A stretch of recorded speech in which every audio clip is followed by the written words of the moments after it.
মাথায় ব্যান্ডেজ, লাঠি হাতে হাওড়া স্টেশনের শেডের ওপর যুবক। নামানো হলো ঘন্টা খানেকের চেষ্টায়। অফিস টাইম, চূড়ান্ত ব্যস্ত হাওড়া স্টেশন।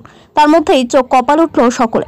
দেখা গেল বাড়ির বৈঠকখানায় হাঁটাহাঁটি করার ঢঙে হাওড়া স্টেশনের একটি প্ল্যাটফর্মের শেডের ওপর চড়ে পায়চারি করছেন এক যুবক। অফিস টাইম, চূড়ান্ত ব্যস্ত হাওড়া স্টেশন, আর তার মধ্যেই চোখ কপাল উঠল সকলে।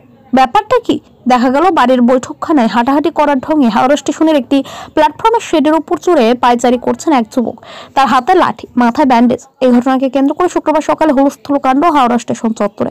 কখন যে যুবক হাওড়া স্টেশনের 9 নম্বর প্ল্যাটফর্মের শেডের উপর উঠে পড়ছে তা কেউ জানে না। খবর পেয়ে ঘটনাস্থলে গিয়েছে আরপিএফ এবং জিআরপি। যুবককে নামানোর চেষ্টা চালাচ্ছে তারা। নিচ থেকে হাতে মেরে বাবা বাছা করে, এমনকি খাবারের লোক দেখিয়েও কোনো লাভ হয়নি।